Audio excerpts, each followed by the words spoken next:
दोस्तों, क्या आप सभी को पता है कि हाल ही में कुछ साल पहले जब वैज्ञानिकों द्वारा अंटार्कटिका की बर्फ का अध्ययन किया जा रहा था, तब उसी दौरान उन्हें गलती से वहां बर्फ के नीचे एक रहस्यमयी मानव सभ्यता के सबूत मिले थे, जिसने साबित कर दिया कि अंटार्कटिका में भी एक समय पर मानव सभ्यता निवास किया करती थी। हालांकि ये इत्तेफाक से खोजी गई इकलौती मानव सभ्यता नहीं थी, क्योंकि इसके अलावा भी इस दुनिया में बहुत सी मानव सभ्यताओं के सबूत खोजे गए हैं। तो चलिए जानते हैं ऐसी ही कुछ प्राचीन मानव सभ्यताओं के बारे में। चलिए शुरू करते हैं इस वीडियो को। Number 10, the Keeladi civilisation. Archaeologist द्वारा दक्षिण भारत में पुराना जंग लगा लोहे का खंजर खोजा गया। ये खंजर तमिलनाडु के पास पाई जाने वाली किलाउडी सिविलाइजेशन का सुराग है, जो काफी समय पहले लुप्त हो गई थी। खंजर की लंबाई 16 इंच की है, जो कि एक कलश से बरामद किया गया है। कलश के साथ साथ कई कंकाल भी वहां दफने हुए थे। हालांकि खंजर 2 हिस्सों में टूट गया था, लेकिन लकड़ी का हैंडल अभी भी बरकरार था, जो ज्यादा महत्वपूर्ण है। आर्कियोलॉजिस्ट बताते हैं कि 600 साल वर्ष पहले इस तरह के खंजर योद्धाओं द्वारा प्रयोग किए जाते थे। इसके अलावा 25 और कलश खोजे गए थे, जिसमें से कुछ कलश में हथियार थे और कुछ कलश में से हड्डियां बरामद की गई थी। माना जाता है कि ये वस्तुएं किलाउडी सभ्यता द्वारा छोड़ी गई थी, जो कि काफी समय तक कब्रिस्तान का हिस्सा थी। माना जाता है कि ये लोग हड़प्पन सिविलाइजेशन के वंशज थे, और जब इनका पतन हुआ तो कुछ लोग नए सिरे से शुरुआत करने के लिए दक्षिण की ओर चले गए होंगे। Number 9, Akrotiri the real Atlantis. Santorini के ग्रीक आइलैंड पर मौजूद एक्रोटरी का 3600 साल पुराना प्राचीन शहर, जो कि एटलांटिस के वास्तविक जीवन को दर्शाता है। पर क्या आपको पता है कि ये शहर पहले काफी लोगों से भरा रहता था, लेकिन 1650 बीसी में हुए एक ज्वालामुखी विस्फोट के कारण पूरा शहर तहस नहस हो गया और वहां से जीवन पूरी तरह से हट गया। आर्कियोलॉजिस्ट का मानना है कि यहाँ मिनोअन सिविलाइजेशन हुआ करता था, पर ज्वालामुखी से निकलने वाली राख इतनी मोटी थी कि इसने 2 साल तक ग्रह की परिक्रमा लगाई और पूरे धरती के तापमान पर इसका बहुत गहरा प्रभाव पड़ा, जिससे आप अंदाजा लगा सकते हैं कि वहां पर मौजूद सभ्यता पर इस विस्फोट का क्या परिणाम हुआ होगा। हालांकि वहां पर मौजूद राख में विभिन्न प्रकार के आर्टिफैक्ट्स और एक समृद्ध राज्य के कुछ अवशेष पाए गए, जिससे पता चलता है कि वहां पर रहने वाले लोग बहुत ताकतवर और अमीर हुआ करते थे। नंबर 8, द नेराजिक सिविलाइजेशन। अगर हमें इस सिविलाइजेशन के बारे में कुछ भी पता चलता है तो ये कोई बहुत बड़ा चमत्कार ही है, क्योंकि कोई भी सुराग नहीं छूटे थे इस सभ्यता के बाद, और जो भी सबूत मिले हैं वो भी गलती से। हालांकि हम नहीं जानते कि उस समय के लोग खुद को क्या बुलाया करते थे, वो कैसे रहते थे और वो विश्वास किस पर करते थे। लेकिन प्राचीन समय के दूसरे सिविलाइजेशन के लोगों द्वारा लिखी गई टेस्टिमोनी से हम सिर्फ इतना ही जान पाए हैं कि नेराजिक सिविलाइजेशन असल में कोई सभ्यता थी। कई लोगों द्वारा माना जाता है कि आज जो सार्डिनिया है उसमें नेराजिक सिविलाइजेशन समृद्ध हुई थी। रोमन द्वारा एक लिखित गवाही से पता चलता है कि नेराजिक सिविलाइजेशन कई सैकड़ों साल पहले ही नष्ट हो गया था। जब रोमन का साम्राज्य वहां तक पहुंचा, तब तक वहां नेराजिक सिविलाइजेशन जैसी कोई भी सभ्यता नहीं थी। पर यह किसी को नहीं पता कि यह सभ्यता किसी आइलैंड पर थी या कोई अन्य जमीन पर, जिस कारण ये आज भी बहुत से लोगों के लिए एक रहस्य बनी हुई है। Number 7, cradle of civilisation. सन 2001 में ईरान में आई बाढ़ के कारण कब्रिस्तान के प्राचीन समय के खंडरों से पर्दा हट गया, जो प्राचीन समय के भूले हुए ब्रॉन्ज युग की संस्कृति द्वारा बनाए गए थे। नेशनल ज्योग्राफिक चैनल के हिसाब से ये संस्कृति मेसोपोटामिया संस्कृति के साथ विकसित हुई।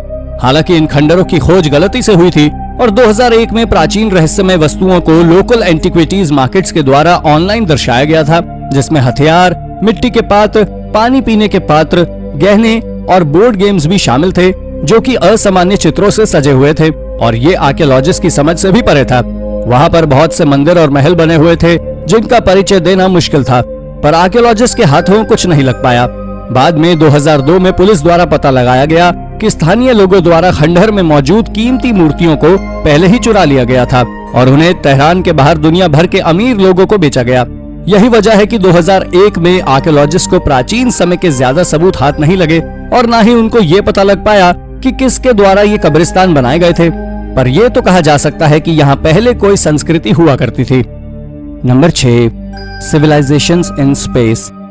दोस्तों, आपने ये तो सुना ही होगा कि हमारे रिसर्चर्स अंतरिक्ष में जीवन की खोज कर रहे हैं, पर आपको जानकर हैरानी होगी कि वैज्ञानिकों का दावा है कि उन्होंने अपनी आकाश गंगा में प्राचीन सभ्यता की खोज कर ली है। एस्ट्रोनॉमी और स्टैटिस्टिकल मॉडलिंग का उपयोग करके कैलटेक के वैज्ञानिकों की टीम द्वारा हमारी आकाशगंगा में जीवन का संभव मॉडल बनाने की कोशिश की गई है और उन्हें समझ आया कि अन्य ग्रहों पर जो भी सभ्यताएं मौजूद थी वो पहले ही नष्ट हो चुकी हैं। अध्ययन के लेखकों ने कुछ प्रमुख कारकों जैसे कि हमारे अपने सूर्य और हमारी पृथ्वी जैसी ग्रहों के साथ साथ सुपरनोवा जैसी घातक गांगेय घटनाओं को देखा। फिर उन्होंने इस संभावना में तथ्य किया कि बुद्धिमान जीवन सही परिस्थितियों में विकसित होगा। एक निश्चित समय के बाद उन्नत सभ्यताओं की दुर्भाग्यपूर्ण प्रवृत्ति को अपने आप में जोड़ लिया। ये हमारी आकाश गंगा के गांगेय केंद्र से लगभग 13,000 प्रकाश वर्ष के आसपास सभ्यताओं के उभरने की संभावना को दर्शाता है। हमारे ग्रह की तुलना करने के लिए केंद्र से 25,000 प्रकाश वर्ष हैं। इसे सरल शब्दों में कहें तो वैज्ञानिकों ने निष्कर्ष निकाला कि अन्य सभ्यताएं शायद हमारी आकाशगंगा में मौजूद थीं, लेकिन वो पहले ही गायब हो गए और वो कहते हैं कि अन्य सभ्यताएं अभी भी मौजूद हो सकती हैं। Number 5, Urartu castle. पूर्वी टर्की में एक अभियान के दौरान वैज्ञानिकों द्वारा गलती से एक प्राचीन महल के कुछ अवशेष खोजे गए जो कि लगभग 8200 फीट की ऊंचाई पर एक पहाड़ पर स्थित थे। और क्या आपको पता है कि इस खोज के बाद आर्कियोलॉजिस्ट भी दंग रह गए जब उन्होंने प्राचीन दीवारों को देखा कि वहां पर चीनी मिट्टी के बने पात्र के कुछ टुकड़े भी मौजूद थे, जहां से महल थोड़ी दूरी पर स्थित था, जिसमें नींव के अलावा कुछ और मौजूद नहीं था। माना जाता है कि यह महल 2800 साल पुराना है और यहाँ पर उरारटू सिविलाइजेशन का कब्जा हुआ करता था। यह सभ्यता उरारटू के साम्राज्य और वैन के साम्राज्य के नाम से जानी जाती थी। माना जाता है कि इनका जीवन काल भी काफी छोटा था। यह सभ्यता 860 बीसी में आई थी और लगभग 590 बीसी में लुप्त हो गई थी। खैर, आज तक कोई नहीं जानता कि यह सभ्यता कैसे लुप्त हुई थी। Number 4, the land of punt. Punt की यह जमीन आर्कियोलॉजिस्ट के लिए लगभग 150 साल से रहस्यमय बनी हुई है। हालांकि इसके बारे में ज्यादा लोगों को जानकारी तो नहीं है, पर यह अटलांटिस के समान काफी रहस्यों से भरी हुई है। हाल ही में कुछ सालों पहले आर्कियोलॉजिस्ट द्वारा ममीफाइड बबून्स को तराशा गया और उनके द्वारा नक्शे पर खोजा गया। तब उन्होंने पाया कि असल में ये ममीफाइड बबून्स इजिप्ट में पाए जाते हैं, लेकिन इनका डीएनए वास्तव में विदेशी भूमि से आया था जो कि पंट के नाम से जानी जाती है। हालांकि इतिहासकार इस भूमि के बारे में जानते थे क्योंकि इसका उल्लेख प्राचीन मिस्र में लिखा गया था और उन्होंने इसे महान धन और शक्ति के एक आकर्षक स्थान बताया था। और बबून्स की बात करें तो ये प्राचीन मिस्र में पूजे जाते थे और कभी कभी उनका बलिदान करके उन्हें ममी में बदल दिया जाता था। हालांकि इन प्राचीन लेखों में मिले विवरण के अलावा अभी तक ऐसी कोई सभ्यता के सबूत नहीं पाए गए हैं। Number 3, entirely new species. Archaeologist की एक टीम दक्षिण अफ्रीका की एक गुफा में खोज कर रही थी। उसी दौरान उन्हें गलती से वहां कुछ ऐसा मिला जिसके होने के बारे में पहले सोचा नहीं गया था। उन्होंने देखा कि वहां एक पूरा सिविलाइजेशन हुआ करता था और इंसान की कोई अलग और विचित्र स्पीशी वहां पाई जाती थी। जैसा कि हम सब जानते हैं कि इंसानों का इवोल्यूशन पूर्वी अफ्रीका से हुआ था लगभग 200 से 300 हजार साल पहले। क्या आपको पता है कि इससे भी पहले लगभग इंसान जैसे दिखने वाली प्रजाति पाई जाती थी जिन्हें होमिनिन्स के नाम से जाना जाता था। वास्तव में तो ये प्रजाति मॉडर्न इंसानों की प्रजाति के साथ ही में पाई जाती है। एक बहुत बड़ी palaeo anthropologist doctor Li burger ने गलती से कंकाल की हड्डियों के कुछ टुकड़े को देखने के बाद इस राइजिंग स्टार गुफा की खोज शुरू कर दी और उन्होंने इन टुकड़ों को होमो नैलिडी का नाम दिया, जो कि इंसान के कोई पूर्वज जैसा प्रतीत हो रहा था। एक्सपर्ट्स बताते हैं कि ये प्रजाति बहुत हद तक इंसानों जैसी दिखती है, पर इनका कद काफी छोटा है। छोटा सर और चेहरा इंसानों से काफी अलग था। एक विचित्र और मजेदार बात तो ये है कि ये 300,000 साल पहले पाए जाते थे, मतलब होमो सेपियंस के साथ साथ ही। Number 2, ancient Colombian tribes. England और कोलंबिया से आर्कियोलॉजिस्ट की टीम ने अमेज़न रेन फॉरेस्ट की गहराई में जाकर कुछ ऐसी खोज कर डाली जिसे देखकर वो खुद चौंक गए। उन्होंने देखा कि वहां पर हजारों विचित्र सी तस्वीरें मौजूद हैं जो लगभग 8 मील की चट्टान पर बने हुए थे। एक्सपर्ट्स बताते हैं कि ये चित्र हिमयुग के समय के हैं और वो एक ऐसी सभ्यता को दर्शाते हैं जो हजारों वर्ष पहले लुप्त हो गई थी। मार्क रॉबिन्सन, जो कि एक रिसर्चर हैं, उनका कहना था कि जंगल में मौजूद कलाकृतियों की अफवाहें थी, लेकिन सामाजिक अशांति ने इस क्षेत्र को सीमा से बाहर कर दिया था।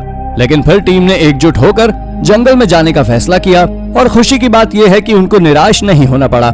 एक्सपर्ट्स बताते हैं कि रेडियो कार्बन डेटिंग के हिसाब से ये चित्र लगभग 12,500 साल पहले कोलंबिया के अमेज़न जंगल में आने वाले मनुष्य की सबसे पहली संस्कृति द्वारा बनाई गई थी। इन चित्रों के अलावा उन मनुष्यों के बारे में भी कोई और सबूत नहीं पाए गए और न ही कोई जान पाया कि इन्हें क्या कहकर पुकारते थे। Number 1, civilisation under the ice. Antarctica की बर्फ के नीचे एक बहुत ही विचित्र और अविश्वसनीय खोज रिसर्चर्स द्वारा की गई, जिसमें उन्होंने दावा किया कि बर्फ के नीचे एक ऐसे शहर की खोज की गई जो कि बहुत समय पहले लुप्त हो चुका था। वैज्ञानिकों का कहना है कि वर्तमान में एंटार्क्टिका महाद्वीप की बर्फ में केवल वैज्ञानिक ही रहा करते हैं, लेकिन एक सिद्धांत के दावे के अनुसार प्राचीन लोग न केवल एक बार एंटार्क्टिका में रहा करते थे, बल्कि वहां पर एक पूरी सभ्यता मौजूद थी। इसी बात को साबित करते हुए एक संकेत सामने आया, जिसमें इंटरनेट खोजी लोगों ने गलती से टुंड्रा से चिपके हुए एक पिरामिड की खोज की थी और एक्सपर्ट्स का कहना है कि ये एक बहुत बड़ा सबूत जो साबित करता है कि यहाँ पर लोगों का निवास हुआ करता था। ये पिरामिड्स काफी बड़े आकार के हैं, जो कि अब बर्फ के नीचे छुपे हुए हैं। कुछ सिद्धांतों के हिसाब से जैसे जैसे अंटार्कटिका की बर्फ जमती जा रही है, वैसे वैसे लोगों ने भूमिगत शहरों का निर्माण करना शुरू कर दिया है। तो दोस्तों, ये थी हमारी एक और इंटरेस्टिंग वीडियो। अगर आपको ये वीडियो पसंद आई हो तो इसे लाइक करें और हाँ, जाते जाते चैनल को सब्सक्राइब जरूर कर दीजिए। धन्यवाद।